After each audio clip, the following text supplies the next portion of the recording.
Sujud pertama kita minta silakan dalam hati, rasakan apa yang kita mohonkan. Bangkit, duduk di antara dua sujud, diajarkan oleh Nabi. Ini permintaan ini yang kamu bacakan. Kemudian kita sujud lagi, bacakan seperti yang pertama, tapi ingat sujud yang kedua mengandung makna syukur. Kalau benar syukurnya, Allah akan berikan lebih dari apa yang kita bacakan dalam duduk di antara dua sujud tadi. Bahkan ada orang yang belum minta, sudah Allah berikan. Anda pengen punya kedudukan, kata Allah saya berikan. Anda pengen punya harta, saya berikan. Anda ingin popularitas, sukses karir, saya berikan kata Allah. Tapi berapa banyak yang Allah berikan atas doa yang dimintakan dan dikabulkan itu kemudian yang disyukuri.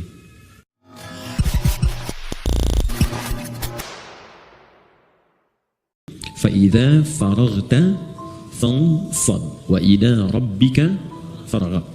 فَإِذَا فَرَغْتَ فَانْصَبْ. Jika engkau telah menuntaskan aktivitas di hari itu, maka kemudian siapkan untuk yang besok. Kalau Nabi biasanya malam-malam untuk dievaluasi dulu, istighfar, mengevaluasi kekurangan diri di rumah tangga, apa yang kurang, bergaul dengan tetangga apa yang harus diperbaiki, bergaul dengan banyak orang apa yang harus dilengkapi. Dari situ kemudian beliau istighfar sampai 100 kali, 70-100 kali. Padahal sifat beliau itu maksum, dijaga dari salah. Hanya apa yang dikerjakan Nabi, kata Allah, sesungguhnya itu bukan sekedar untuk pribadinya beliau, tapi lebih banyak ditujukan kepada umatnya. Kalau Nabi kan dijaga dari berbuat salah, kalau kita tidak ada penjagaan. Karena itu diajarkan oleh Nabi setiap akan istirahat di malam hari, coba banyak mengoreksi diri. Manfaatnya tidur juga akan lebih enak. Ketika orang banyak merenung di kesempatan malam, sebelum tidur dia istighfar, koreksi diri, itu cenderung hatinya lebih tenang. Karena itu ketika dibawa tidur, tidurnya lebih rileks, lebih santai, lebih enak. Beda ketika orang masih mengumpulkan persoalan dalam benaknya dan belum melahirkan ketenangan dalam jiwanya. Beda antara solusi dengan tenang itu lain. Ya tenang itu belum tentu mendatangkan solusi seketika. Tapi ketika ketenangan itu tiba, walaupun solusi belum datang, tapi jiwanya semakin nyaman. Karena itu di dalam Al-Quran sering diajarkan amalan-amalan yang diantara manfaatnya membuat jiwa kita tenang. Ya contoh, Allah menyebutkan orang yang sering berzikir itu hatinya tenang. Quran surah 13 ayat ke-28. Ala bizikrillahi tatma'innul qulub. Kata Allah, ala, yakinkan pada jiwamu, aku informasikan dengan kuat, bizikrillahi, dengan banyak berzikir kepada Allah. Banyak di sini musahabah, membangun kedekatan. Jadi kalau orang mencoba dekat dengan Tuhan, ingin mendekat kepada Allah, dia banyak berzikir, tatma'innul qulub, maka dampak zikir itu akan berpengaruh kepada ketenangan jiwa. Nah, bagaimana cara berzikir? Diberikan detailnya. Baca Quran itu zikir. Makanya Al-Quran disebut dengan zikir. Quran surah ke-15 Al-Hijr ayat ke-9. Inna nahnu nazzalna dzikra. Kami telah turunkan Al-Quran sebagai zikir. Jadi kalau teman-teman sedang baca Al-Quran, itu ada ketenangan. Zikir di situ. Makanya silahkan kalau Anda tidak percaya, silahkan ketika Anda sedang gelisah, pekerjaankah di kantor, di rumah tangga ada masalah, alih-alih Anda kemudian adu argumentasi atau hanya menuliskan persoalan di media sosial, bikin status yang tidak kunjung tuntas, kenapa kemudian tidak Anda alihkan dengan berwudu, membuka mushaf, baca Quran? Ini jaminan. Demi Allah saya katakan, ketika Anda praktekkan, kata Allah saya berikan ketenangan. Ambil wudu, buka mushaf, baca. Walaupun solusi belum tiba, hati cenderung tenang. Bahkan ada orang-orang yang jangankan baca, dia mendengar Al-Quran saja, itu ada kekuatan dalam jiwanya. Itu ada di Quran surah ke-8 ayat kedua. Innamal mu'minuna alladzina idza dzukirallahu wajilat qulubuhum wa idza tuliyat 'alaihim ayatuhu zadatuhum imana wa 'ala rabbihim yatawakkalun. Orang beriman itu kalau dia disebutkan nama Allah, ada getaran dalam jiwanya. Dan kalau dibacakan ayat-ayat Allah, bertambah keimanannya dan semakin dekat hubungannya dengan Tuhan. Tawakalnya kuat. Dikata Allah, kalau Anda nggak sempat baca misalnya, atau kesulitan membaca, bukan murotal. Teman-teman di jalan sambil Anda ke pekerjaan, ya Anda ingin tenang, alih-alih mendengar atau membaca yang tidak jelas, bukan murotal. Dengarkan. Minimal itu akan membawa ketenangan pada jiwa, kata Quran. Ada bacaan Quran, ada sholat. Sholat itu disebut zikir. Quran surah ke-20 ayat ke-14. Ya innani anallahu la ilaha illa ana fa'budni wa aqimis sholata li dzikri. Kata Allah, saya Allah, tidak ada Tuhan selain saya, sembah saya. Cara menyembah saya, tunaikan sholat sebagai zikir. Karena itu banyak dulu orang-orang yang ketika sedang gelisah, ada masalah, dia memilih untuk berwudu, ada yang datang ke masjid, ada yang sholat di rumahnya, minta solusi, minimal ketenangan tiba. Doa, bagian dari zikir. Ya, Quran surah ke-7 ayat ke-205. Wadhkur rabbaka fi nafsika tadarruan wa khifatan wa dunal jahri minal qaul. Silahkan kau berdoa sebagai zikir, karena itu orang berdoa cenderung tenang. Nah ini disatukan saat kita akan tidur. Silahkan Bapak Ibu cek, bukankah saat akan tidur berdoa? Ya? Bukankah saat akan tidur diajarkan baca ayat-ayat? Ya, kalau yang mula-mula diajarkan 3 kul itu, Al-Ikhlas, Al-Falaq, An-Nas, Qul huwallahu ahad, Qul a'udzu birabbil falaq, Qul a'udzu birabbin nas, tambah ayat kursi supaya tidak diganggu oleh setan saat tidur. Ya, ingat, kita tidur, setan datang dalam tidur. Ya, datang dalam tidur. Makanya kalau ada mimpi buruk, Nabi mengatakan dia diganggu oleh setan. Ya, untuk itu kita meminta pencegahan kepada Allah yang tak mengantuk. Ingat, setan tak tidur, Allah tak ngantuk. Maka kita meminta, bacakan ayat kursi. Ya, lempar dia dengan ayat kursi. Allahu la ilaha illa huwal la ta'khudhu sinatun wa la naum. Ya, lempar dengan ayat kursi. Tidak cukup dengan ayatnya, dengan kursinya sekalian. Ya, bacakan itu. Kemudian ada yang sholat kan? Sholat dulu sebelum tidur kan? Ya, dan mengajarkan witir atau 2 rakaat sebelum kita tidur. Supaya apa? Supaya tenang. Jadi gini, saya ingin ajarkan, mohon maaf, berbagi bukan mengajarkan. Saya ingin berbagi gini. Agama itu ketika memerintahkan kepada kita, bukan ingin memberi beban.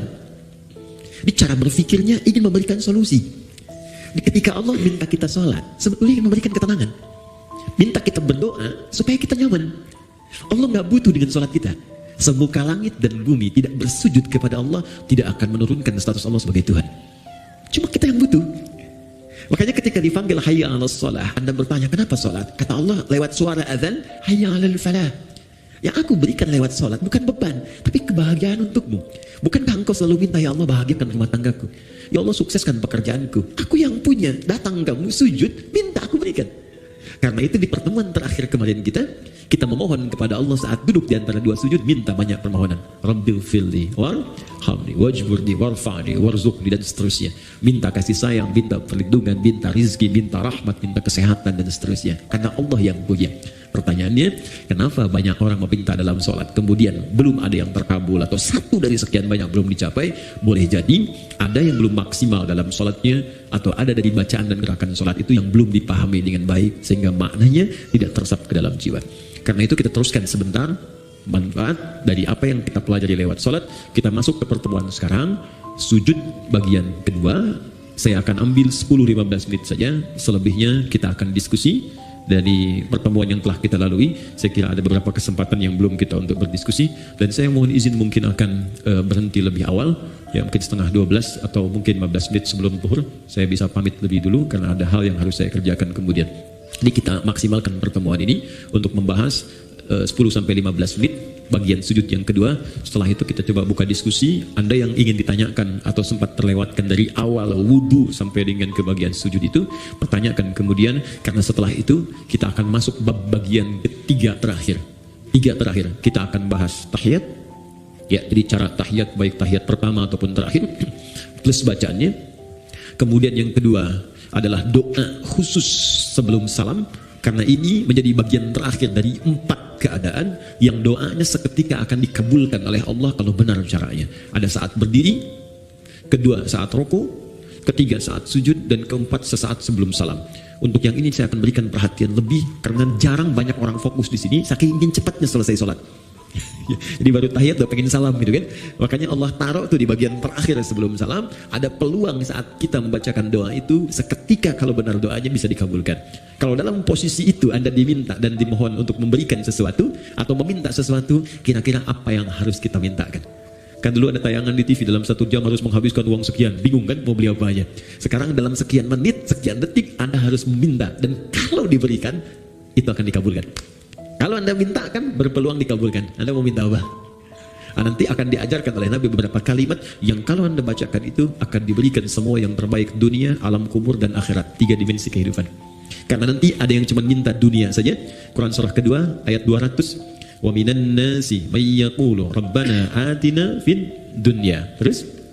Bukan, jangan sekarang. Itu yang ayat 201. Wa minan nasi may yaqulu rabbana atina fid dunya wa ma lahu fil akhirati min khalaq. Ada dari sekian manusia yang orientasi hidupnya cuma minta dunia saja. Yang penting dunia sukses. Dia nggak berpikir akhirat. Akhirat gimana nantilah. Alam kubur nanti aja. Pokoknya dunia saya pengen raih dulu nih. Dia yang paling hebat, popularitas harus paling tinggi, kedudukan paling hebat, harta paling banyak. Itu aja, gak ada yang lain. Tapi ada yang hebat di ayat 201-nya. Wa minhum may yaqulu rabbana atina fid dunya hasanah wa fil akhirati hasanah wa qina adzabannar. Dia merasa saya akan pulang, saya akan wafat, saya akan selamanya di dunia, dan saya sudah diperlihatkan orang-orang yang wafat di hadapan saya. Bahkan saya yang memandikan, saya yang menyolatkan, saya yang mentalkinkan, dan saya yakin besok lusa saya yang wafat. Dan saya punya keyakinan besok ada kehidupan setelah saya wafat. Karena itu saya siapkan amalan-amalan yang hasilnya saya akan nikmati kemudian hari. Maka orang ini punya visi untuk akhiratnya, bukan hanya sekedar untuk dunianya. Maka dia siapkan, saya pengen dunia nikmat dan akhirat nikmat. Ini rumus dalam Al-Quran. Ketika Anda mengejar akhirat, maka dunia akan ikut di belakangnya, gak akan rugi. Karena akhirat itu, dunia pasti nempel. Tapi kalau Anda ikut dunia, akhirat belum tentu mengikutinya.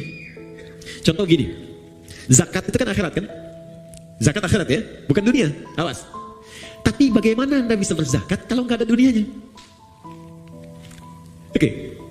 Anda mau zakat 25 juta, zakat kan 2,5%. Berarti Anda harus punya berapa? 1 miliar kan? 1 miliar untuk berzakat 25 juta. Karena itu orang-orang dulu mengejar kekayaan itu bukan untuk jadi dunia, tapi supaya bisa zakat. Abdurrahman bin Auf mengejar kekayaan sampai paling kaya nomor 1, kapaknya terbuat dari emas. Apa motivasinya? Supaya saya bisa zakat, supaya saya sedekah, supaya saya infak. Ya. Jadi motivasinya ke situ. Begitu dikejar untuk zakat, infak, sedekah, dunia ikut. Coba, yang dapat 1 miliar, padahal yang keluar cuma 25 juta. 975 juta aja, silahkan nikmati dunia Anda. Tuh. Jadi orang yang mengejar akhirat, dunianya pasti ikut. Tapi orang kalau ngejar dunia saja, akhirat belum tentu. Anda kesini mau taklim, dunia ikut kan? Makanan di luar banyak tuh. Dunia tuh, kue banyak. Saya kalau taklim tuh taklim, tukang somai, tukang ini, tukang ini, dunia ikut semua. Tapi kalau sengaja beli somai, belum tentu dapat taklim. Benar ya? Woi, sekarang plus temper lagi. Oke, jadi visi mengejar akhirat itu tidak harus kemudian meninggalkan dunia, karena otomatis. Ibnu Qayyim al-Jauziyah beliau berkata, perlakukan dunia seperti bayangan. Bayangan. Kalau dikejar itu, gak akan pernah ketangkap. Ayo bikin perlombaan musyawarah ngejar bayangan, tangkap gitu. Silakan akan ketemu. Tendangan tanpa bayangan, bayangannya aja nggak bisa diikutin. Ya? Baik, silakan. Maka kata Ibnu Qayyim al-Jauziyah, cara menangkap bayangan jangan dikejar.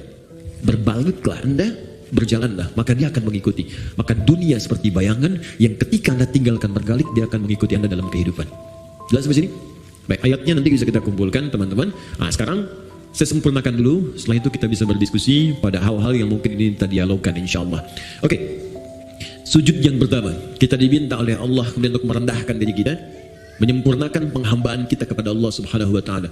Tidak ada penyembahan yang sempurna, ketaatan yang paling dalam, penghambaan yang paling luar biasa tajam, kecuali saat manusia bisa menundukkan kepalanya menyentuh ke dalam lantai yang ia pijak.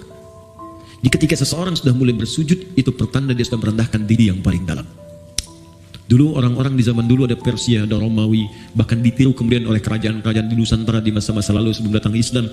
Untuk kemudian menghormati rajanya, dia ada yang bersujud, ada yang rukuk seperti ini sudah kita bahas, ada yang sujud kemudian dia menempelkan bahkan kepala di lantainya untuk menandakan kepatuhan kepada rajanya.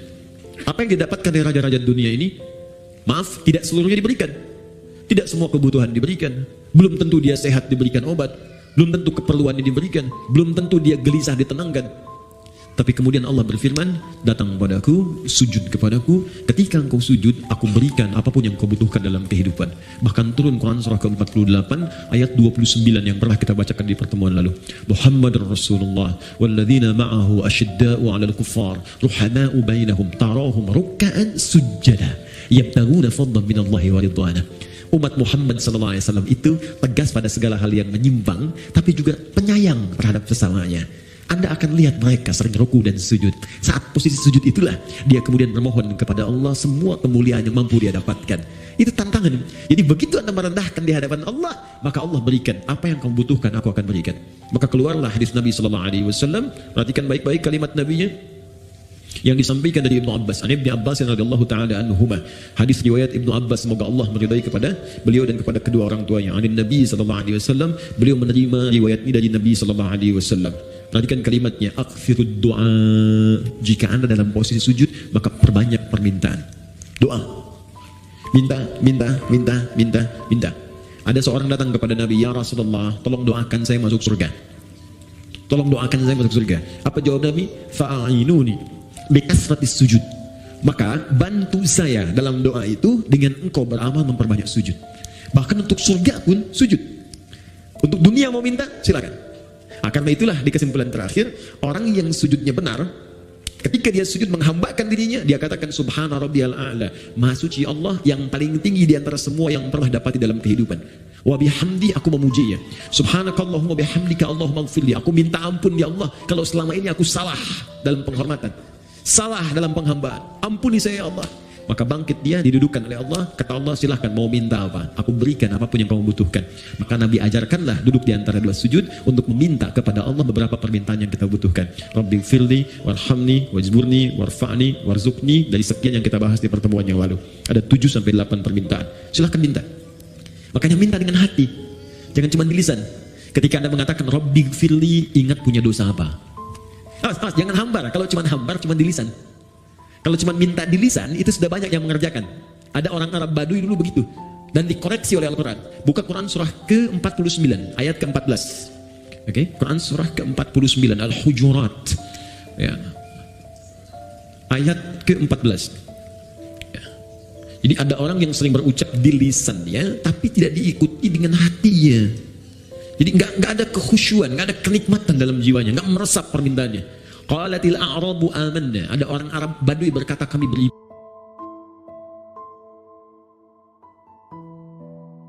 Pas mau nanti ngafani, beli kain kafan. Kalau enggak saya yang belikan sendiri. Ya pokoknya semua beli. Kain kafannya nyata. Terus siap-siap yang mau jadi volunteer dari sekarang ya disiapkan. Nah, siapkan ya, nanti kita siapkan cara ngafanin bagaimana. Kemudian nanti baru terakhir setelah itu menyolatkan. Ya, terus nanti kita berikan tambahan cara mengangkat sampai masuk ke liang lahat seperti apa. Ya. Terakhir untuk hari ini, nanti saya cukupkan di sini. Setelah itu kita dialog. Ya. Dalam sujud yang kedua, kita sujud. Fikihnya, kalau bicara fikih bukan hikmah, maka dikerjakan mutlak seperti Nabi menunjukkan. Ya. Sallu kama ra'aitumuni usalli. Salatlah kalian seperti melihat aku salat. Jadi fikihnya, setelah kita duduk di antara dua sujud, sujud kembali. Posisinya seperti yang pertama, menempel 7 plus dengan tambahan hidung. Ya, 1 kening. Kemudian 2 telapak tangan, 2 tambah 1 3, kemudian 2 lutut, 3 tambah 2 5, kemudian jemari di 2 kaki, tambah 2 7 plus dengan hidung. Ya, jadi kalau kita benar sujudnya, maka otomatis hidung kita pun akan menempel. Ini kalau tempat sujudnya bersih. Seperti di sini karpet sejadah. Tapi kalau Anda sedang keluar, ya di pantai, naik ke gunung, diduga misalnya kurang bersih, maka tidak mutlak harus menempelkan hidung, diangkat boleh. Jelas ya? Saya sudah contohkan, jadi tidak perlu kemudian saya contohkan kembali. Dan saya sudah bikin PowerPoint, jadi pertemuan berikutnya nanti saya tunjukkan PowerPoint dari awal takbir sampai dengan selesai salam. Baik, sudah ada, nanti saya kirimkan ya, insya Allah. Kemudian teman-teman fokus, setelah sujud seperti biasa, tempelkan dulu. Mohon maaf sekali, boleh bantu saya? Satu orang aja? Siapa aja boleh? Mas Andian, mohon izin. Di sini, karena kita ada kamera tersambung, sini aja. Kiblatnya ke sana, sana ke MU. Ya, silakan, sujud langsung.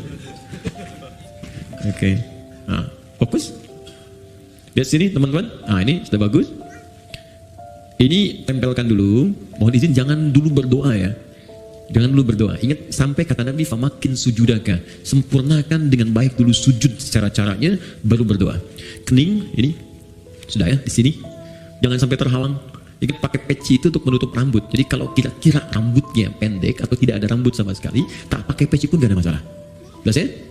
Baik, kemudian ini di telapak tangan 2, ini agak dibuka ya, sudah cukup baik, agak dibuka. Yang penting nggak ke sini ya, cukup di sini, agak dibuka sehingga tidak dirapatkan ke sini. Ini hati-hati, ada yang dilarang oleh Nabi, jangan kau tempelkan ini siku di sini sehingga menutup diafragma. Di saat sedang sujud kan darah dipacu kencang dari jantung ke otak, begitu kita tempelkan di diafragma itu bisa terhambat, bisa meninggal orang kalau terlalu lama. Dibuka, ilustrasinya kata Nabi sampai anak kambing bisa lewat. Ingat anak kambing itu kan zaman Nabi orangnya besar-besar. Ya, jadi wajar lewat, itu cuma ilustrasi bahasa kiasan, maksudnya ada ruang di sini, bukan Anda ukur. Mama sini sholat yang benar, anak kambing mana, anak kambing. Tidak ya. Ini 2 lutut sini. Kemudian ini ditutup, bukan dibuka begini, sudah saya terangkan, ditutup begini. Ini sudah bagus. Nah, sudah seperti ini baru berdoa. Nah, biarkan nikmat dulu, tekan sampai di kepala ini terasa enak, di kening. Ini masih hidup ya. Ya. Alhamdulillah. Jadi tenang dulu, enak setelah merasa. Biasanya awal-awal pusing. Awal-awal pusing biasanya. Nanti setelah itu enak. Baru berdoa. Bangkit. Alhamdulillah. Nah, sudah duduk di antara dua sujud, kan? Kemudian sujud kembali seperti tadi yang pertama. Baik, ini yang kita lakukan serupa. Jadi fikihnya tidak ada yang berubah. Sujud kedua sama seperti sujud yang pertama. Secara fikih. Bacaannya pun tidak berubah. Sama. Ya subhana rabbiyal a'la atau subhana rabbiyal a'la wa bihamdi atau subhanakallahumma bihamdika Allahumma ighfirli. Silahkan dipilih. Jelas. Tapi ingat pesan saya baik-baik. Itu bacaan tadi itu hanya pengantar pada doa. Ingat, bacaan formal pengantar doa. Ingat pelajaran kita yang lalu. Setelah itu minta kepada Allah. Apa yang kita mintakan? Ingat baik-baik. Sujud pertama kita minta silakan dalam hati. Rasakan apa yang kita mohonkan. Bangkit duduk di antara dua sujud. Diajarkan oleh Nabi. Ini permintaan ini yang kamu bacakan. Kemudian kita sujud lagi. Bacakan seperti yang pertama. Tapi ingat sujud yang kedua mengandung makna syukur. Kalau benar syukurnya Allah akan berikan lebih dari apa yang kita bacakan dalam duduk di antara dua sujud tadi. Bahkan ada orang yang belum minta, sudah Allah berikan. Seperti Maryam tadi, gak minta, Allah sampaikan. Seperti Luqman dengan anaknya, yang bukan Nabi, bukan Rasul. Seperti Umar pernah mendapatkannya. Seperti Abu Bakar pernah meraihnya. Seperti Ali pernah mendapatkannya. Bukan Nabi, bukan Rasul, tapi mendapatkan kemuliaannya. Paham sampai sini? Nah sekarang, ketika sudah sujud, kemudian bangkit, baik tahiyat ataupun bangun kembali, ada satu PR yang harus kita praktekkan dulu. Kata Allah, kamu syukur, saya tambahkan. Bagaimana cara bersyukur dan apa itu syukur? Kita bahas ini kurang lebih 1-5 menit. Setelah itu kita cukupkan, kita buka untuk diskusi. Sepakat? Oke, silakan Mas. Jazakallahu khair. Syukur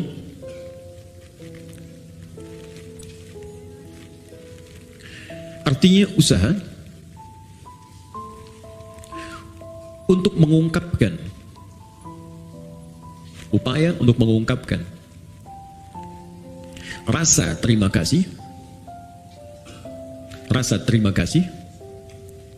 dan kebahagiaan, upaya untuk mengungkapkan rasa terima kasih dan kebahagiaan atas nikmat yang diperoleh, upaya untuk mengungkapkan rasa terima kasih atau kebahagiaan atas nikmat yang diperoleh. Perhatikan bagian ini rahasianya. Perhatikan bagian ini. Dengan cara menggunakan nikmat itu sesuai dengan ketentuan yang Allah tetapkan. Dengan cara menggunakan nikmat itu sesuai dengan ketentuan yang telah Allah tetapkan. Awas, bagian terakhir ini sangat penting. Ini yang paling penting. Contoh, ya masih ingat teman-teman, dalam duduk di antara dua sujud apa yang kita ucapkan pertama kali? Rabbil firli, ya Allah ampuni aku. Orang yang sudah diampuni oleh Allah, maka cirinya organ tubuhnya akan dijaga oleh Allah dari perbuatan maksiat. Lalu kita bersyukur, sujud, ya Allah terima kasih, engkau ampuni dosaku. Maka ketika Anda bangkit lagi, utamanya selesai sholat kita, maka buktikan nikmat yang telah Allah berikan kepada kita itu dengan berusaha menjaga tubuh kita untuk digunakan pada hal yang telah Allah tetapkan. Contoh, kata Allah, mata itu hanya boleh melihat yang ini, yang baik-baik, yang tak baik palingkan. Turun Quran surah ke-24 ayat 30 untuk laki-laki, 31 untuk perempuan. Qul lil mu'minina yaghuddu min absarihim, katakan pada pria-pria yang punya iman. Masih ingat tadi di awal? Iman bersanding dengan salat. Alladzina yu'minuna bil ghaibi wa yuqimunas shalah. Iman bersanding dengan salat. Katakan pada pria-pria yang punya iman. Katakan pada pria-pria yang telah salat. Ayat 31-nya wa qul lil mu'minat, katakan pada perempuan-perempuan yang punya iman. Katakan pada perempuan-perempuan yang telah salat. Yaghuddu min absarihim, yaghuddna min absarihinna. Pandangannya, matanya gunakan untuk melihat yang baik saja. Jika yang ditatap itu tak baik, maka palingkan. Disebut dengan ghaddul basar. Maka jika Anda ingin mensyukuri nikmat ampunan Allah, maka gunakanlah kemudian tubuh kita untuk digunakan pada semua ketentuan yang telah Allah tetapkan. Mata, apa ketentuan mata? Telinga, apa ketentuan telinga? Lisan, apa ketentuan lisan? Sampai ke ujung kaki. Jelas? Di ketika Anda ingin mendapatkan ampunan Allah, kata Allah, saya ampuni. Baik, buktikan, jaga ampunan itu. Ini bukan Allah sudah bersihkan, Anda pakai maksiat lagi. Habis sholat, bicarain orang lagi. Yang dibicarakan kadang-kadang imamnya juga. Sialan tuh imam. Harusnya makmum dia benar. Baca kepanjangan, makmum baca Yasin. Bisa. Baru salam gitu kan. Tayyib. Banyakin di tarawih kan. Waladhdallin amin. Yasin. Malam pertama lagi. Allahu Akbar. Saya pernah tuh, itu baru hari pertama saya jadi santri, Begitu masuk pesantren di Garut, imamnya pas angkatan terakhir di kelas paling akhir, kelas 6. Dia baca madnya paling tinggi, paling panjang yang 6 harokat. Bismillahirrahmanirrahim. 6 harokat. Ya, kalau sekarang bingung, jadikan detik. Kalau kami mengajarkan pakai detik. 1 detik itu 2 harokat, 2 detik 4 harokat, 3 detik 6 harokat. Di detik itu lebih mudah. Tak, tak, tak. Ya. Alhamdulillahi Rabbil Alamin Ar-Rahmanir Rahim Maliki Yaumiddin. 6 harokat panjang sampai waladhdallin. Jadi ketika dia baca 6 harokat itu kan lewat aja 3 menit. Al-Fatihah aja. Udah begitu selesai waladhdallin amin Yasin. Saya hari pertama masuk pesantren, malam pertama tarawih pakai Yasin. Di hati itu begini aja. Tapi Allah Maha Adil. Allahu Akbar. Jadi begitu selesai Yasin, Allahu Akbar. Itu tuh. Tapi tidak harus ditiru tuh yang begitu ya. Ya. Oke, lihat balik sini. Teman-teman fokus. Jadi begitu caranya. Ya, telinga jaga, lisan jaga. Jadi jangan sampai saat sholat diampuni, habis sholat maksiat lagi. Ini menunjukkan ada yang salah dalam sholatnya. Tuh, sampai nangis anak-anak tuh. Itu banyak yang begitu. Ya sayang, gak apa, mau coklat. Oke. Ada berapa? 1 orang? Tolong ke belakang. Rizky. Saya tutup. Kalau ini standar ya. Ini yang sering orang keliru. Rizky bisa materi, uang, benda, pakaian, kendaraan, makanan, rumah, dan sebagainya. Oke, kita praktek dulu, fokus, praktek dulu. Kita minta warzuqni, ya Allah berikan aku rezeki. Allah jawab. Dan kadang banyak orang tidak sadar, mungkin kesuksesan yang Anda dapatkan sekarang, itu atas doa Anda saat sholat. Anda pengen punya kedudukan, kata Allah saya berikan. Anda pengen punya harta, saya berikan. Anda ingin popularitas, sukses karir, saya berikan, kata Allah. Tapi berapa banyak yang Allah berikan atas doa yang dimintakan dan dikabulkan itu kemudian yang disyukuri. Anda sujud, bangun, kata Allah syukuri. Sekarang pertanyaannya, ada orang yang bisa mensyukuri rezeki sampai-sampai Allah ditambah terus, tambah. Saking banyaknya tambahan sampai dia merasa dunia kecil. Dan yang paling dahsyat, ada orang yang nggak megang tapi ketika butuh ada. Itu yang kaya. Di saking banyaknya nggak kehitung. Mau makan, ada makanan. Pengen beli buah, ada yang beliin buah. Ada makan, ngajak teman malah dibayarin. Ya, jadi apa yang dia kerjakan tuh Allah cukupkan, cukup. Tapi dia aja nggak punya beban. Ya, nggak capek, kendaraan nggak ngurus-ngurus, mau berangkat ada yang jemput. Kadang-kadang dia telunjuk tangan begini, taksi berhenti, gitu kan? Wah, pokoknya luar biasa lah. Betul, pas bayar dibayarin.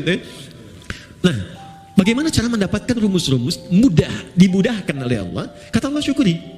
Nah, kembali ke konteks tadi di awal, syukur itu menggunakan nikmat yang Allah berikan sesuai ketentuan yang Allah tetapkan. Contoh, maaf, saya tidak bermaksud untuk menyampaikan hal-hal yang kurang berkenaan, tapi ini untuk introspeksi kita.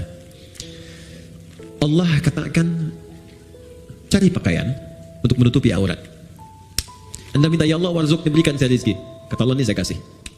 Oke, dari pemberian itu Anda berikan pakaian. Kata Allah, bentuk syukur dari pakaian itu engkau gunakan untuk menutupi aurat. 1. Berapa banyak kemudian dari hamba yang Allah berikan rezeki itu justru membeli pakaian yang membuka auratnya. Orang tuanya tertutup tapi anaknya terbuka. Jadi kalau dari kecil Anda tanamkan kepada anak, diberikan pakaian yang membuka auratnya, bagaimana saat dewasanya? Itu baru pakaian. Yang kedua, silakan lihat. Kata Allah, gunakan pakaian itu untuk engkau gunakan menampil dengan sempurna saat ibadah. Menghadap kepadaku dengan pakaian yang indah. Turun Quran surah ke-7 ayat 31. Ya bani Adam khudhu zinatakum inda kulli masjid. Hei anak cucu Adam, jika ada panggilan dari masjid maka kenakan pakaian terbaikmu. Saya mau tanya, panggilan apa yang muncul dari masjid? Salat. Allahu Akbar, Allahu Akbar. Makanya orang khusyuk itu di pertemuan yang lalu masih ingat?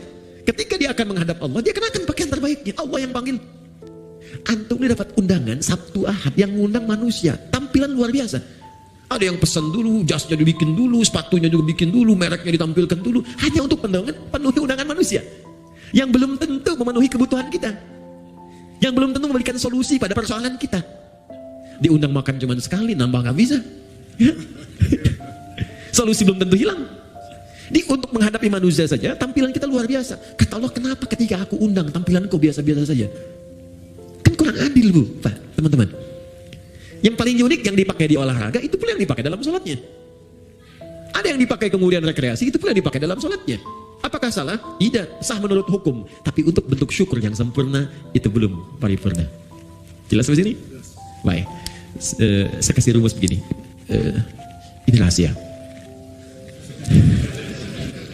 Tapi saya coba dan hasilnya luar biasa.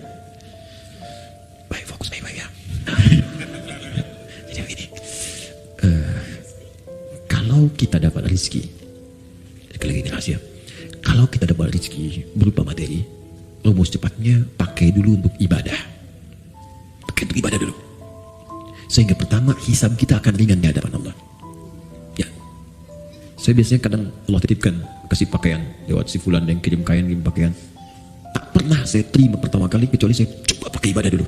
Even itu orang cuma pakai kasih kawas, pakai sholat sunnah, pakai baca Quran, pakai sholat dulu. Maka apa yang terjadi? Karena semua benda yang akan kita kenakan itu akan bersaksi di hadapan Allah di hari kemudian. Ya, termasuk anggota tubuh. Al-yawma nakhtimu ala afwahihim wa tukallimuna aydihim wa tashhadu arjuluhum. Jadi mulut dikunci, tangan kaki bersaksi, termasuk benda-benda yang kita puja kita kenakan. Di surah Az-Zalzalah, idza zulzilatil ardu wa akhrajal ardu wa qala al-insanu yauma idzin tuhadditsu akhbaraha. Pada saat kiamat itu terjadi, akan ada hisab dan semua benda yang kita pijak, yang kita kenakan akan bersaksi di hadapan Allah. Bayangkan teman-teman, ketika baju itu tiba-tiba berkata kepada Allah, ya Allah, saya bersaksi, saya pernah dikenakan oleh si fulan ini untuk sholat kepadamu. Ya Allah, saya bersaksi dikenakan oleh si fulan ini, ya Allah, bangun tahajud mengenakan aku. Allahu Akbar. Ya fulan, ketika aku berikan kepadamu nikmat berupa pakaian apa yang kamu kerjakan, ya Allah, saya bersaksi, pertama kali saya gunakan untuk memenuhi panggilanmu ke masjid. Maka sepatu itu berkata, benar ya Allah, Anda gunakan. Buka pintu, rumah Anda, masuk ke ruangan kamar Anda, buka kemudian lemari pakaian Anda, coba lihat setiap helai pakaian Anda, berapa banyak yang sudah digunakan untuk ibadah. Jangan-jangan ada di antara pakaian itu yang hanya dipakai untuk digunakan maksiat saja selama hidup. Maka saran saya, cepat tutupi dengan ibadah sebelum dia bersaksi di hadapan Allah dan memberatkan timbangan Anda pada keburukan. Anda sudah minta motor, sepeda aja belum bisa membawa Anda ke masjid. Ya Allah, aku pengen motor. Kamu ini gimana? Minta motor, beban kamu akan berat. Sepeda aja belum mampu mengantarkan kau ke masjid. Itu si fulan, sepeda dia nggak punya, motor nggak pernah mimpi, mobil nggak pernah berharap. Kakinya bisa dipakai mengantarkan dia ke masjid. Jarak dia ke masjid 2 kilo. Kamu cuma 20 meter ke masjid. Sepeda sudah saya berikan, motor sudah saya limpahkan, mobil saya anugerahkan, mereknya bermacam-macam, belum mengantarkan kau juga. Maka nikmat apalagi yang harus aku berikan kepadamu supaya kau mau berangkat ke masjid itu? Jadi kalau ada teman-teman mengatakan warzukni, ini hati-hati ya. Anda meminta dalam salat warzukni, ya Allah berikan aku rizki, dan sudah Allah limpahkan, tapi rizki itu belum mampu mendekatkan Anda kepada Allah, maka mesti berhati-hati. Jangan-jangan ada istidraj di dalamnya. Istidraj, limpahan yang terasa nikmat, tapi di balik itu ada kumpulan azab yang sedang menunggu. Maka segera bertobat. Coba dicek, punya sepeda pernah dipakai untuk mengantar ke masjid belum? Pernah dipakai ibadah belum? Punya motor pernah dipakai ibadah belum? Punya mobil pernah dipakai ibadah belum? Pakaian berapa banyak pernah digunakan ibadah? Tulisan pena, handphone berapa banyak dipakai maksiat? Bandingkan dengan taatnya. Semakin banyak ditata oleh kita untuk kepada hal-hal yang baik, syukur, maka semakin Allah akan tambahkan kepada kita nikmatnya. Itu gambarannya. Kalau ada yang macet di pertengahan, bukan karena dihambat, mungkin nikmat yang sudah ada belum dimaksimalkan untuk berbuat taat kepada Allah Subhanahu wa taala. Jelas sampai di sini? Oke. Karena itu kita cukupkan dulu sujud yang kedua, selesai kemudian tinggal aplikasinya. Ya, teman-teman, rezeki banyak ya. Ada anak-anak tuh, anak cucu.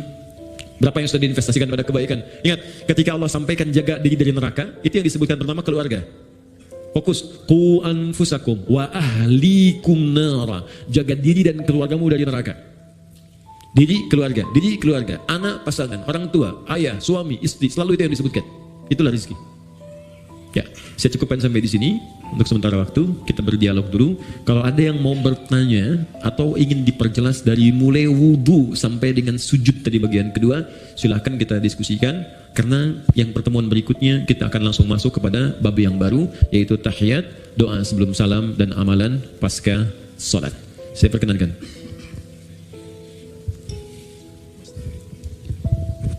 Ya, bismillahirrahmanirrahim. Jazakallahu khair, Ustaz Adi Hadad.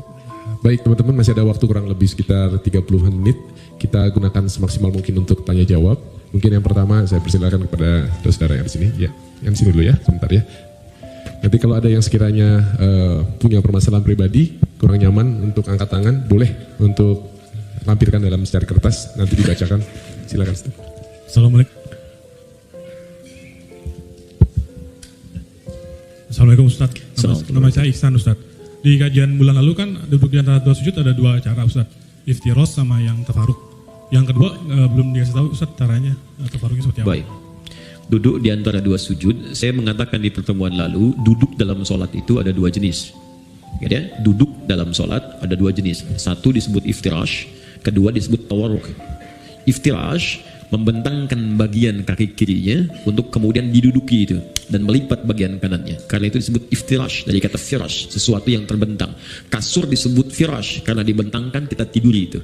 Duduk disebut iftirash karena kaki bagian kiri dibentangkan untuk kita duduki itu. Kemudian yang kanan dilipat. Contoh paling mudahnya, kita kemudian duduk seperti ini, kemudian yang kiri dibentangkan gini, kemudian duduki, yang kanan kemudian dilipat seperti ini. Jadi kalau kita menghadap ke sini, nah ini iftirash ya. Jadi seperti ini. Yang kirinya dilipat kita duduki, yang kanannya ditekuk, gini ya, jelas ya. Kemudian yang kedua tawarruk, agak lebih santai, ya, memasukkan kemudian bagian kirinya ke sela-sela betis bagian kanannya ke sini, kemudian duduk ke tempat alas lantainya di sini, di tawarruk, sehingga tawarruk terasa lebih santai, ya seperti ini. Jadi ini yang dilipat kemudian ke kiri, yang kanannya ini kemudian ditekuk bagian jari-jarinya. Ini kalau saya buka, mohon maaf sekali sebesar-besarnya, bismillah. Ini saya buka, jadi jemarinya seperti ini, dilipat ya. Ya, ini yang dilipat, ini tidak pakai ya, lipat. Nah, ini yang kiri dimasukkan, dilipat, diduduk seperti ini. Dia agak lebih santai. Nah, ini ada sejarah. Dia ada kisah kapan Nabi kemudian tawarruk, karena di awal-awal masa, saya mau izin kenakan kaos kaki dulu, ya, sehingga nanti ada orang potong video itu Ustaz aneh katanya kan, yang kanan pakai kaos kaki, yang kiri tidak. Ini sekarang masanya agak repot nih. Oke, jadi ada nanti kisahnya. Jadi kenapa Nabi asalnya iftirash terus? Iftirash, bahkan di tahiyat. Makanya nanti di beberapa mazhab termasuk Maliki, nanti saat tahiyat, baik tahiyat pertama ataupun yang terakhir, semua duduknya iftirash, kayak yang tegak. Nah, tapi nanti di akhir-akhir masa beliau hidup, itu kemudian beliau tawarruk pada bagian keduanya. Ya, makanya ada perdebatan yang sangat menarik di dalam fikih Maliki dengan Syafi'i. Ya, ketika kemudian Imam Malik ditanya kenapa Anda kemudian tawarruk, tidak tawarruk tapi iftirash dua-duanya. Kata Imam Malik, karena saya mengikuti Nabi di awal masa salat itu, beliau kemudian duduknya iftirash semua. Nah, tawarruk itu ketika beliau sudah mulai lemah di akhir, makanya yang terakhir cenderung lebih santai. Ya kan? Karena keadaannya sudah mulai agak lemah, maka di akhir cenderung santai karena tahiyat terakhir lebih lama daripada tahiyat yang pertama. Tapi jawaban Imam Syafi'i pun sangat bagus. Kata Imam Syafi'i, kita kan diperintahkan mengikuti Nabi. Ya kan? Jadi kalau Nabi tawarruk, kita ikut tawarruk. Nabi iftirash, kita ikut iftirash. Kalaulah logikanya Nabi kemudian sudah lebih sepuh sehingga kemudian lebih nyaman tawarruk, kenapa dua-duanya tidak tawarruk? Tapi satu iftirash, satu tawarruk. Karena itu Imam Syafi'i lebih memilih untuk yang satu iftirash tahiyat pertama, yang kedua kemudian tawarruk. Imam Malik mempertahankan iftirashnya. Dua-duanya benar, yang salah yang sambil beringan gitu ya. Baik. Jadi jangan berdebat pada dalil yang memudahkan. Adapun duduk di antara dua sujud, ya maka duduknya iftirash, bukan tawarruk. Iftirash. Jadi ingat, hanya ada dua duduk dalam salat. Iftirash dan tawarruk. Iftirash dan tawarruk keduanya bisa dipakai dalam tahiyat, tapi di antara dua sujud hanya iftirash saja, bukan tawarruk. Kecuali pada kondisi kaki yang bermasalah sehingga tidak bisa iftirash, maka silahkan jangankan tawarruk, kaki maju ke depan pun satu itu boleh. Ya, jadi jangan marah ya. Teman-teman di Mekah misalnya kan ada sholat tiba-tiba orang Arab kakinya begini satu saat tawarruk. Ya kan? Nah, ini tandanya sedang ada masalah di kakinya. Gak sopan nih sama Allah, bukan begitu, dia sedang ada masalah ya. Jadi silahkan mau begini silahkan, mau gini silahkan kalau sedang memang ada kesulitan ya. Kaidah fikihnya apa? Ad-daruratu tubihul mahdzurat. Dalam kondisi yang darurat maka yang terlarang menjadi dibolehkan untuk sementara. Ingat ya, larangan yang dibolehkan itu sifatnya bukan permanen tapi sementara. Ingat, contoh ini sering saya sampaikan, Anda pergi ke hutan, kemudian di hutan sulit menemukan makanan halal, yang ada cuma babi. Kalau tak makan itu maka bisa melemahkan fisik, bisa wafat. Maka dalam kondisi itu boleh makan daging babi. Ya, dapatkan, sembelih, ambil, masak, makan. Tapi tidak untuk dinikmati. Hanya untuk menutup lapar. Kenapa juga ya? Tidak, ya. Jadi hilangkan lapar sambil mencari yang halal. Begitu yang halal ditemukan maka ini haram kembali mutlak. Jelas ya? Oke, ada yang lain? Bismillah. Baik, bismillahirrahmanirrahim. Ya, ini ada yang sepertinya mengirimkan secari kertas. Kalau lihat dari tulisannya karena jelek nih pasti laki-laki nih. Ya. Assalamualaikum warahmatullahi wabarakatuh. Waalaikumsalam warahmatullahi wabarakatuh. Bagaimana hukumnya ketika suami saat bermasalah dengan istri sudah talak 1 langsung talak 3. Lalu suami dan istri menyesal dan ingin rujuk. Baik. 1 langsung talak 3. Iya. Ada lagi yang saking marahnya nggak talak 1 lagi. Saya talak 3 sekalian gitu kan. Baik. Nah, jadi teman-teman, saya mau katakan begini. Kita harus belajar dulu fikih munakah, fikih rumah tangga. Di dalam bahasan munakahat rumah tangga itu ada bagian talak. Talak itu asalnya bukan untuk memisahkan, tapi solusi terakhir untuk menyatukan kembali. Asalnya bukan untuk memisahkan, tapi solusi terakhir untuk menyatukan kembali. Bagian paling akhir. Quran surah kedua Al-Baqarah ayat 229. Sampai nanti panjang sekali, ya. Sampai 230, 231, sampai ke 233-nya diselang lagi masuk 234 rumah tangga lagi. Jadi pertama, talak ketika dikeluarkan itu ada urutan. Urutan pertama, jika punya persoalan jangan sampai keluar kalimat talak dulu. Kembali dulu ke Quran surah keempat An-Nisa ayat 34 sampai 35. Fokus. Ar-rijalu qawwamuna 'alan nisa, paling kiri sebelah atas. Ar-rijalu qawwamuna 'alan nisa bima faddalallahu ba'dahum 'ala ba'din wa bima anfaqu min amwalihim fas-salihatu qanitatun hafizatun lil ghaibi bima hafizallah wallati takhafuna nushuzahunna. Perhatikan.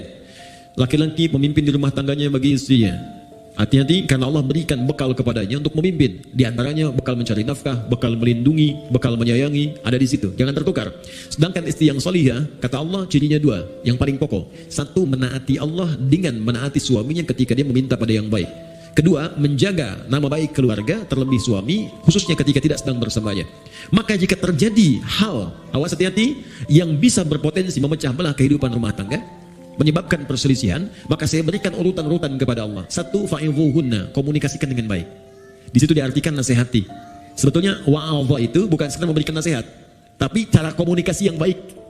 Karena nasihat pun kalau disampaikan dengan cara komunikasi yang tidak baik, jadi keterimanya akan beda. Kamu ini akan nggak bisa mengerti. Itu kan sebenarnya mudah sekali. Ya, memang gampang disampaikan, cuma nyakitin gitu. Ya, jadi kalaupun Anda ingin memberikan nasihat kata Allah, saling menasihati, maka lakukan dengan komunikasi yang baik, yang bagus di situ. Ya, kalau nggak ketemu, wahjuruhunna fil madajia. Coba saling merenung dulu. Pisahkan dulu tempat tidurnya. Merenungkan dulu. Kenapa saya menikah dulu? Apa visi yang dibawa saat akan menikah dulu? Apa harapan-harapan yang dibangun? Kenapa Allah saya pertemukan dengan si fulan? Kenapa dengan si fulan? Renungkan sampai di situ. Belum ketemu juga, maka cari orang ketiga yang bisa menjembatani. Terutama keluarga. Makanya saya sering katakan pada yang belum menikah, kalau cari wali, cari orang yang paling dekat hubungannya, yang paling mengerti kita. Makanya kenapa harus ayah? Karena nanti dari 3 tanggung jawab ayah itu 2 diberikan pada suami yang telah akad selesai, yang 1 tetap jadi tanggung jawab orang tua, khususnya ayah. Yang 2 itu apa? 1 pemberian nafkah. Di begitu saya terima nikahnya, ya si fulan binti fulan sekian dibayar tunai, itu kewajiban memberi nafkah pindah kepada suaminya. Kedua, pemberian kasih sayang dan perhatian, perawatan. Ya, perawatan yang merawat, kemudian menyayangi. Makanya nanti ada ayat-ayat, jangan sakiti pasanganmu, bapaknya tak pernah melukainya, ibunya tak pernah membentaknya, ayahnya tak pernah memukulnya. Masa kamu yang dipercaya bukan pada laki-laki lain kemudian harus menyakitinya? Turun Quran surah keempat ayat 19. Bahkan kalimat iman dilekatkan di situ. Kalau kamu ada persoalan jangan cepat marah kata Allah. Boleh jadi di balik masalah itu saya kirimkan hikmah yang besar supaya kamu belajar lebih baik. Kemudian yang ketiga, untuk memberikan perhatian. Perhatian. Nah, ini yang ketiga orang tua masih punya. Makanya nanti ketika ada persoalan di rumah tangga, itu yang jadi wali terlibat memperhatikan. Dan boleh jadikan untuk konsultasi, tanya. Aku ada persoalan, begini masalahnya, boleh tanya. Ya, karena itu bahasa Qur'annya. Perhatikan. Fa in khiftum shiqaqa bainihima fab'athu hakaman min ahli wa hakaman min ahliya. Jika Anda khawatir rumah tangga sulit dipertahankan, kemudian berat persoalannya, nggak bisa diselesaikan sendiri, maka cari orang bijak di antara keluarga untuk menengahi. Bicara. Ngobrol. Kalau nggak ketemu juga, maka jalan yang paling tinggi terakhirnya adalah talak itu keluar. Ya, tapi talak yang paling menarik, wal mutallaqatu yatarabbasna bi anfusihinna thalathata quru. Kata Allah, perempuan-perempuan yang ditalak itu, juga laki-laki yang menalaknya, setelah talak dikeluarkan itu hendaklah dia menunggu 3 kali masa suci. Ketika saat suci dia ditalak, tunggu 3 kali. Tunggu itu bukan nunggu pisah. Banyak orang salah paham di sini. Bukan nungguin pisah. Kapan 3 kali suci datang? Kapan datang? Bukan. Tapi itu bagian terakhir, ini di 3 kali ini masih ada nggak rasa cinta? Ada perhatian. Apalagi lihat anak. Ada nggak untuk mengoreksi diri? Jangan-jangan kesalahannya bukan pada pasangan, pada pribadinya. Ada nggak kemampuan untuk melihat itu? Dilihat. Makanya yang pertama ini disebut raj'i. Raj'i itu rujuk. Rujuk itu kembali. Di talak ini dijadikan solusi oleh Allah untuk mengembalikan. Mungkin dalam 3 kali masa suci ini masih berpikir untuk bisa kembali. Jadi jangan diputuskan selesai, bukan begitu. Makanya 3 kali nih. 1 kali suci, tunggu. 2 kali suci, merenung lagi. Mungkin mau tapi ada syarat. Istri menuliskan syaratnya kepada suami. Kalau mau kembali, begini. Suami juga begini. Dudukan, ngobrol dengan keluarga. Kalau ketemu, kadang-kadang di pertengahan, ada yang sudah kangen lagi. Ada yang ingat lagi. Tiba-tiba malamnya sama-sama lagi. Padahal belum 3 kali suci. Sekali suci udah bareng-bareng lagi. Maka itu gak perlu akad lagi. Sudah otomatis nyambung lagi. Jadi sekali, 2 kali. Kalau 3 kali kemudian tidak keluar itu, ya tidak keluar iswahnya, tidak ada nyambungnya, maka jatuhlah talak 1 di situ. Jelas? Kemudian pengen dikoneksi, pengen balik lagi. Ya, kemudian nyatu lagi, akan kembali menyatu di situ. Kalau tidak diakadkan kembali, maka si perempuan berhak menikah dengan orang lain. Jelas ya? Nah, kalau kemudian menyatu lagi, ada masalah lagi, talak yang kedua baru jatuh. Ini nggak ujuk-ujuk 3. 1 selesai, nyambung lagi. Talak lagi, masuk yang kedua. Itu pun masih ada koreksi sampai 3 kali lagi. Panjang sekali. Nah, kalau kemudian pada yang kedua ini sadar, nyambung lagi. Ternyata ada masalah lagi sampai yang ketiga puncaknya. 3 kali masalah sudah melewati 6 kali suci. Masa nggak selesai-selesai? Maka Allah kasih pelajaran. Kalau keluar yang ketiga ini, pada yang kedua nih. Pada yang kedua, kalau kamu sampai keluar talak yang ketiga lagi, kamu nggak bisa langsung nyatu kembali kecuali dua-duanya harus menikah dulu dengan yang lain dulu sebelum menyambung kembali, supaya tidak terjadi talak lagi yang ketiga. Tapi kalau memang nggak bisa disatukan dan memang ada hikmah, mungkin sampai di sini rumah tangganya, mungkin sampai di sini kelengkapannya, sudah. Maka di situ kemudian berlaku talak yang ketiga. Jadi nggak ujuk-ujuk kemudian langsung 3, tidak. Ada tahapan di situ. Yang paling menarik begini, boleh jadi perpisahan itu hanya muqaddimah untuk mengantarkan pada penyatuan kembali. Saya punya guru falak yang sangat terkenal di Indonesia. Namanya Kiai Haji Yujan Esa. Yujan Esa. Kamu kemana? Esa itu singkatan Endang Syarif. Kiai Haji Yujan, orang Garut ini. Wah, ini Masya Allah lebih cepat dari kalkulator. Jadi kalau udah ditanyakan, udah sekian. Arah kiblat sini. Kita hitung betul. Google kalah lah pokoknya, Kompas telat. Ya, jadi itu seketika. Haji Yujan itu didapatkan karena dikasih orang. Bahasa Arabnya Yujan, wajada yajidu Yujan, dikasih orang Haji Yujan. Haji saya dikasih sama Allah lewat orang itu, maka disebutkan Haji Yujan. Hajinya dikasih orang. Saya nggak perlu bangga dengan semua itu karena ini pemberian Allah. Esa Endang Syarif, maka dikenal dengan Kiai Haji Yujan Esa. Nah, silahkan kalau mau singkat. Nah, kemudian mereka sempat pisah. Tahu apa yang terjadi? Sampai kemudian beliau menikah lagi. Istrinya yang pisah ini menikah lagi. Di akhir masa hidupnya dalam keadaan sepuh, istri yang ini meninggal, suami yang itu meninggal, dan menyatu kembali yang tadi. Di masa tuanya menyatu kembali. Jadi kita tidak tahu rahasia apa yang Allah tetapkan di kemudian hari. Yang bisa kita jalani adalah apa yang terjadi di rumah tangga, ikuti ketentuan yang ditetapkan oleh Allah. Itu pasti solusi. Kalau punya masalah, duduk bicara, komunikasi yang enak. Terus perannya dilihat, Anda laki-laki, ini perempuan. Kalau perempuan kata Allah datang kepada laki-laki, laki-laki itu pemimpin. Masih ingat kata-kata saya? Ciri khas pemimpin itu apa?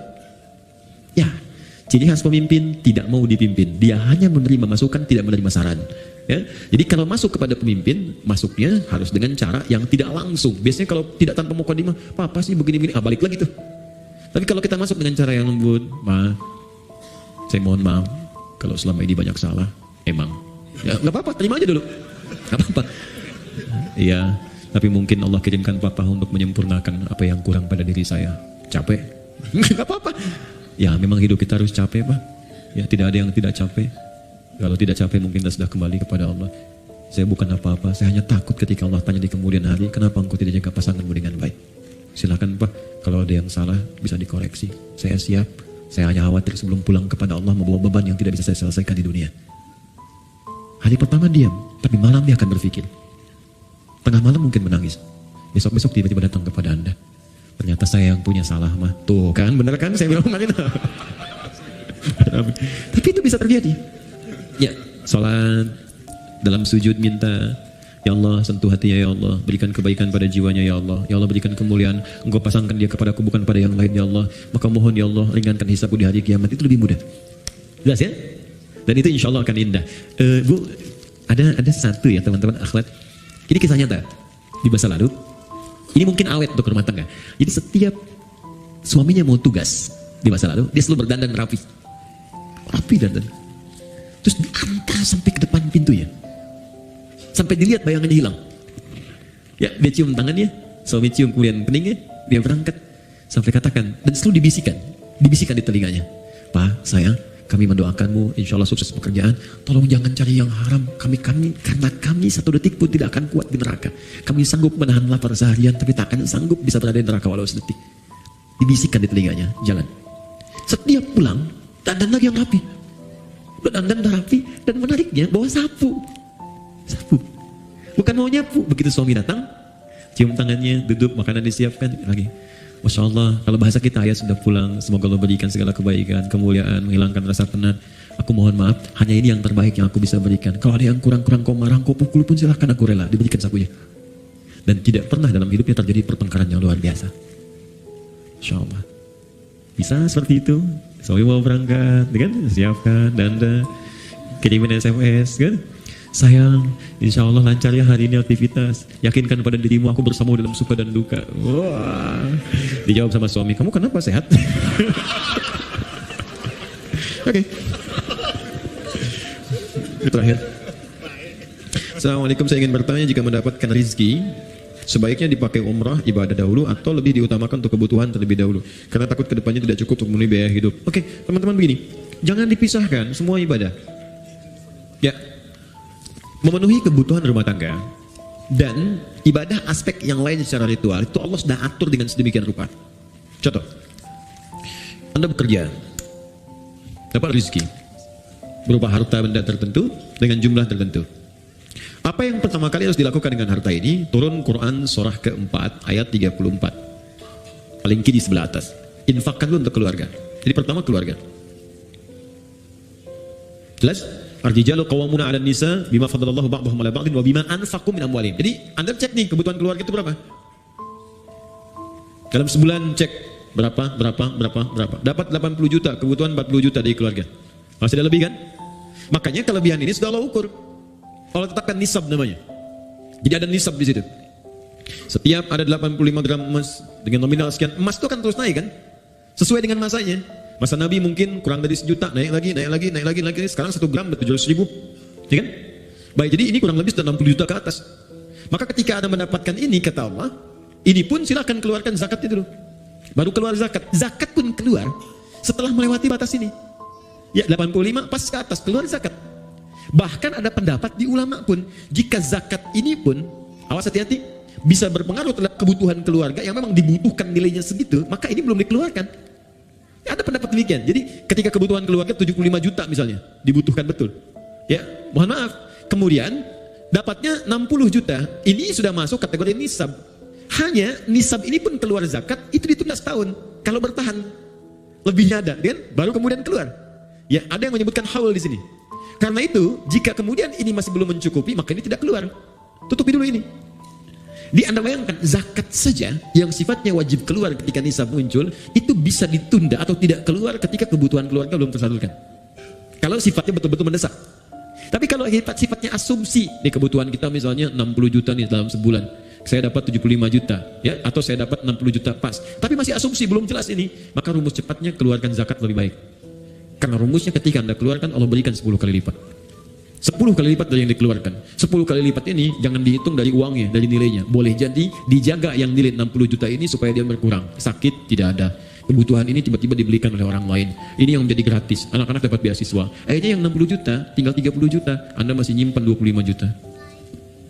Terus di sini? Oke, nah sekarang kita kembalikan ke umrah. Ustaz, saya dapat rezeki nih. Saya pilih mana, umrah atau saya penuhi kebutuhan keluarga dulu? Kalau memang ada kebutuhan keluarga yang sangat mendesak yang harus dipenuhi, maka ini yang didahulukan. Ini kemudian diakhirkan. Caranya, simpankan untuk tabungan. Nabung, tapi niatkan betul. Tuliskan tabungannya, cadangannya umrah. Jangan diganggu untuk apapun. Misal, saya dapat rezeki 55 juta. Kebutuhan keluarga 45 juta. Ini harus saya dahulukan. Masih sisa 55 juta. Maka Anda simpan, misalnya 10 juta untuk umrah, 5 juta untuk cadangan ke sini. Jelas? Simpan. Dapat lagi, simpan. Dapat lagi, simpan. Sampai terpenuhi, baru berangkat. Kalau sudah dapat 30 juta ini niatkan untuk umrah, berangkatkan umrah. Ya, tapi kalau cuma asumsi, takut ada kebutuhan, takut ini, tidak, dahulukan ibadah. Dahulukan. Untuk haji, kalau sudah ada untuk haji, berangkat haji. Nanti begitu Anda pulang, Allah akan kirimkan rezeki yang baru, yang bisa memenuhi apa yang Anda butuhkan. Insya Allah. Jelas? Ada lagi? Ada, Ustaz. Masih. Baik. Saya angkat tangan. Sebentar dulu ya, kasihan Pak ya, yang baik, ibu-ibu nih ya. Wah ini menarik nih. Untuk perempuan ya, pakaian yang terbaik untuk sholat di rumah itu seperti apa Ustadz? Quran Apakah surah ke-7, baik. harus berpakaian terbaik atau kita boleh pakai pakaian yang sedang kita kenakan, misalnya daster kemudian ditutupin oleh mukena? Ya, bukan kita mungkin Anda ya, saya nggak Oh iya ada, bukan Oke. saya. Kok kita? Kena gue ya. Yes, it's happening sometimes. Oke. Quran surah ke-7 ayat 31, lihat di ujung ayatnya ya. Dari ayat 26 sebetulnya, 26, 27, 28, 29 sampai ke 31-nya. Di ayat yang terakhir dilarang untuk israf, berlebihan. Ya, wala tusifu innallaha la yuhibbul musrifin. Kalau Anda tarik ke 26, 27 terutamanya, kemudian 28, 29 sampai ke ayat tadi yang saya sampaikan berhubungan dengan masjid. Pertama Allah katakan khudzu zinatakum 'inda kulli masjid. Ketika ada panggilan dari masjid, kenakan pakaian terindahmu. Indah. Indah itu ukurannya pasti sudah kita pahami lah. Ya, ada ukuran moral di situ, ukuran etika. Ya, ibu kondangan pakai daster gitu, indah tidak? Gitu kan? Misal ya. Tapi kalau kita tutup dengan yang lain, tutup ya dan nampak indah, nampak rapi, nah itu nggak apa-apa, nggak jadi masalah. Yang penting ada penutup dengan baik, rapi, tampil baik. Misal tadi tutup mukena kan, tutup mukenanya rapi, mukena baik, nggak ada masalah. Silakan saja. Sama aja Anda dengan pakai daster, tutup lagi misalnya pakai abaya, pakai macam-macam, berangkat kemudian ke kondangan dan seterusnya. Sepanjang yang bagian dalamnya tertutupi dengan baik. Ya, jadi tutup tampilan luarnya yang rapi, yang bagus. Tapi ada yang sangat menarik. Walibasut taqwa dzalika khair. Dan pakaian ketakwaan itu esensi yang paling bagus. Itu yang terbaik. Apa itu takwa? Takwa itu satu, bebas maksiat. Ya, bebas maksiat. Sehingga diartikan meninggalkan semua yang dilarang. Jangan sampai Anda sholat membawa pakaian haram. Hasil menipu, hasil korupsi, hasil riba. Makanya ada hadis yang sangat panjang di hadis Muslim, ketika seorang memohon kepada Allah dan terdengar oleh Nabi. Ya, thumma dzakara rajula yutilu safara ash'atha aghdara. Kemudian Nabi mengisahkan seorang lelaki yang menempuh perjalanan panjang. Doa orang yang sedang safar cepat dikabulkan. Yamudu yadayhi ila sama, mengangkat tangannya ke langit. Fayaqulu, maka dia berkata, Allahumma ya Rabb ya Rabb. Jadi tiga yang dia kerjakan. Satu safar, kedua mengangkat tangan, yang ketiga memulai dengan al-asmaul husna. Setiap satu itu cepat mengabulkan doa. Di orang safar 2 kali cepat dikabulkan, orang mengangkat tangan cepat dikabulkan, menyebut al-asmaul husna cepat dikabulkan. Jadi harusnya 6 kali orang ini lebih cepat dikabulkan dari doa orang biasa. Tapi apa kata Nabi? Anna yustajabu lidzalik. Bagaimana doanya bisa dikabulkan? Mustahil. Ada orang yang ketika berdoa Allah bukan gak mau ngabulkan, jadi balik lagi mental kayak gini nih. Ini ada gelas kan, biar kan? Oke, kalau ini nggak ada sekatnya, saya mau masukkan apa aja bisa. Tapi kalau disekat begini, apa yang mau masuk? Gula nggak masuk, garam nggak masuk, spidol nggak masuk, balik mental. Bukan Allah nggak ngasih, mental. Apa yang menutupi sehingga mental jawaban dari Allah itu? Pertama kata Nabi, mat'amu haram, karena sumber makanannya haram. Mashrabu haram, karena minumannya haram. Malbasu haram, karena pakaiannya haram. Wa ghudhiya biharamin, dan perangkat hidupnya haram. Anna yustajabu lidzalik, bagaimana itu bisa dijawab doanya? Karena itu pakaian terbaik bukan persoalan masalah jenisnya. Ya, bukan pada modelnya. Tetap dia menutup aurat dengan baik, tapi pada yang pertama esensinya, apakah halal atau haramnya. Jadi indah itu bisa relatif. Indah relatif, walaupun jelek itu mutlak. Ya. Makanya ukurannya jelas itu kan. Baik, cari, tapi pertama jauhkan dari nilai hal-hal yang mengundang maksiat yang haram. Kedua, takwa itu berarti kedekatan yang sangat dengan Allah. Biasanya kalau teman-teman dekat dengan seseorang dan dapat undangan, bukankah akan mengenakan pakaian yang paling baik? Sekarang Anda ingin dekat dengan Allah, maka ketika ingin dekat dengan Allah, cari yang paling bagus, yang paling baik. Maka semakin tinggi kedekatan itu, semakin ada rasa dalam hati. Pasti Anda akan memilih yang paling bagus. Pasti itu, karena ada rasa dalam jiwa. Terus otomatis. Nah, karena itu tidak dilarang ketika Anda menutupi dengan mukena, tampil menutup aurat, tapi jika Anda mampu mengerjakan nilai takwa tadi, walibasut taqwa dzalika khair. Pakaian takwa dengan 2 model tadi, itu yang paling bagus. Kalau Anda bisa kenakan ini, maka Allah akan turunkan jawaban di Quran yang sangat indah sekali di surah At-Talaq. Ya, surah At-Talaq ayat kedua sampai ketiga, di akhir ayat kedua, di awal ayat ketiga. Wa may yattaqillaha yaj'al lahu makhraja wa yarzuqhu min haitsu la yahtasib. Quran surah 65 akhir ayat kedua sampai awal ayat ketiga. Kata Allah, siapa yang mampu meningkatkan takwanya kepada Allah, maka aku akan ringankan persoalan di hidupnya. Bukan gak punya masalah, setiap ada masalah Allah ringankan. Dia mengalami masalah itu, cuman ringan. Awas ya, ustadz pun bukan gak punya masalah, banyak. Ini masalah antum semua nih, pertanyaan. Ya, tapi ya kasih ringan gitu. Dan tidak harus jadi ustadz. Dekati Allah, Allah pemilik semua solusi. Dan nanti ketika Anda mengalami persoalan itu, Allah ringankan. Bukan nggak dapat masalah, diringankan sehingga ringan tuh. Enak. Oke, sekali itu. Ya, Allah Taala alam. Assalam. Cukup? Ya, baik. Ya. Oke, yang angkat tangan tadi ya. Ini penutup ya. Juga. Assalamualaikum warahmatullahi wabarakatuh. Salam. Perkenalkan nama saya Bob Andinata. Saya ingin bertanya tentang khusyuk. Khusyuk. Oke. Ini salah satu yang sulit ya.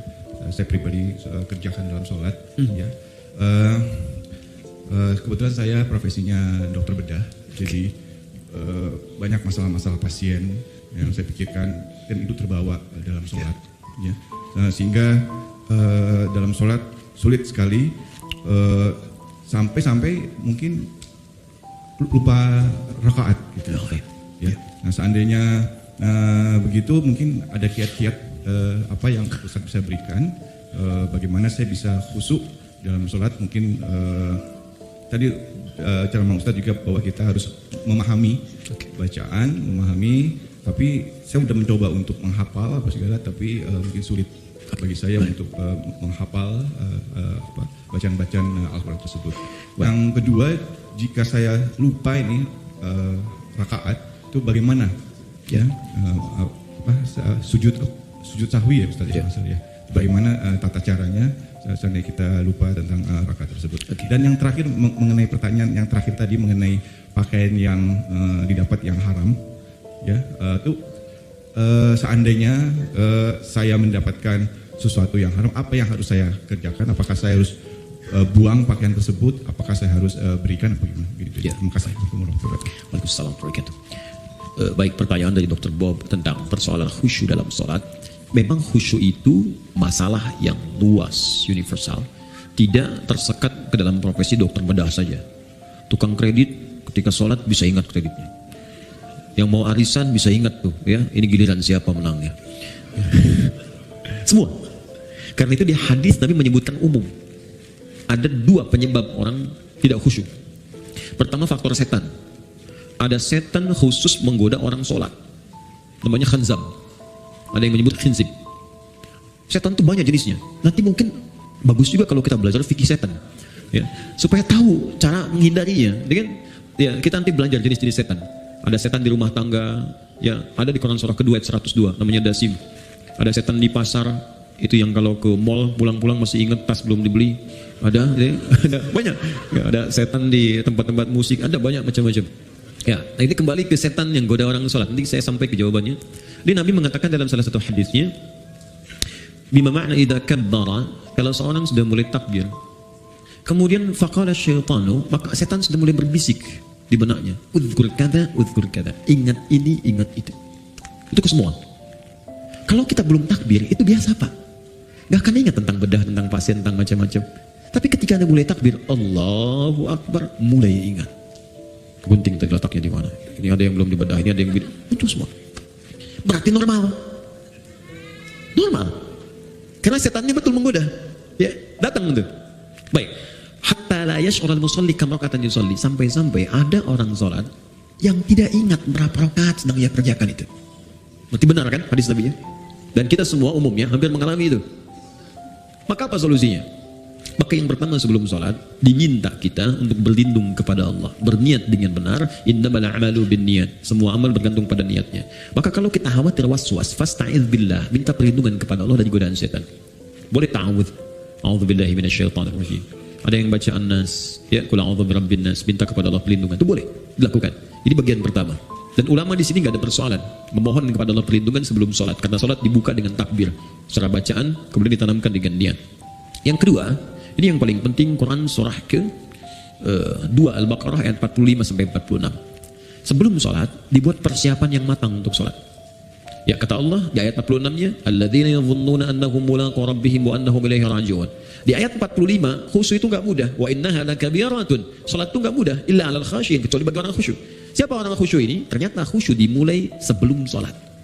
Bukan saat sedang salat. Ada tahapan khusyuk dimulai sebelum salat. Apa persiapannya? Tadi, yadhunnuna annahum mulaqu rabbihim. Satu, orang khusyuk itu orang yang merasakan dalam jiwanya akan menghadap kepada Allah. Karena itu ketika akan menghadap kepada Allah, kata Allah, kenakan pakaian yang bagus. Kamu dapat undangan dari orang lain, pakaian bagus. Dapat undangan dari Sang Pencipta, kenapa pakaian biasa-biasa? Makanya pakaian itu cenderung juga mengondisikan kita untuk bisa nyaman dalam sholat. Silahkan cek, pakai kaos oblong, ya dengan pakai baju koko sama-sama sah menutup aurat, tapi rasanya lain kan? Ya kan? Oke, kemudian yang paling menarik di ujungnya wa annahum ilaihi raji'un. Tenang sebentar. Kalau Anda mendengar kalimat raji'un, apa yang terbayang? Inna lillahi wa inna ilaihi raji'un. Nah, dalam sholat itu ketika kan sholat, kalau ingin khusyuk kata Allah, rasakan mungkin ini sholat terakhir yang Anda kerjakan dalam hidup.